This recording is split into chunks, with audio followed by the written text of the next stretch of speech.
We confuse deliverers with freedom fighters. Moses in Egypt did not set the people free. He was a deliverer of the people. The deliverer simply means someone who takes them out of slavery and places them in the desert. He takes them from physical slavery. Mental slavery is the real issue. That's the tough part. That takes almost a generation to deal with. People expected Moses to set them free.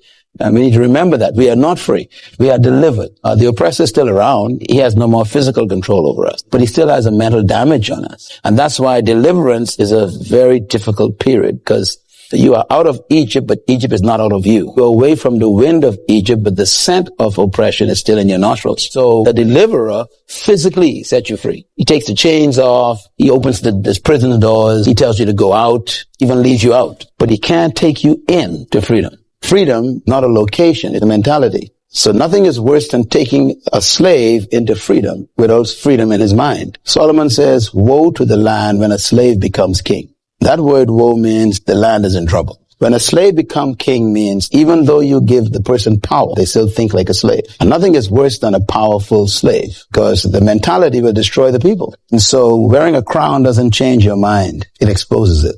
This is why you need that period in deliverance to try and change the mentality of the slave. If he doesn't have a mental transformation, slave will be no benefit to freedom. This is probably why when you read the story of Moses and the children of Israel, you'll discover that all of the people who came out of Egypt, all of them died in the desert. God didn't allow them to go in. Matter of fact, God told them, you will not enter the land. He told them why. He said, because you have not changed your minds. So he kept them alive long enough to take what they were carrying out of them, which is the next generation. 40 years, it's a generation. So after 40 years, their children were born. Then God buried all the parents. Joshua, therefore, is always a younger symbol. And he has a glimpse of the future very clearly.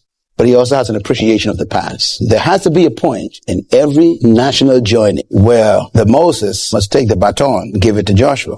This is where our countries have problems, because Moses is the famous guy. Moses is the guy who represents the symbol of power. He's the one everybody looks to for counsel. Everybody thinks that he has all the answers. So there's a temptation for the Moses to almost begin to believe his own fan mail. And he begins to also think of himself as more important than he really is. And that's dangerous. And this is why when you study the story of Moses, God told Moses, it's over. Moses, keep in mind, is a symbol. If you read the transition between Moses and Joshua, they're actually two different books in the Bible. The last book that Moses wrote is called Deuteronomy.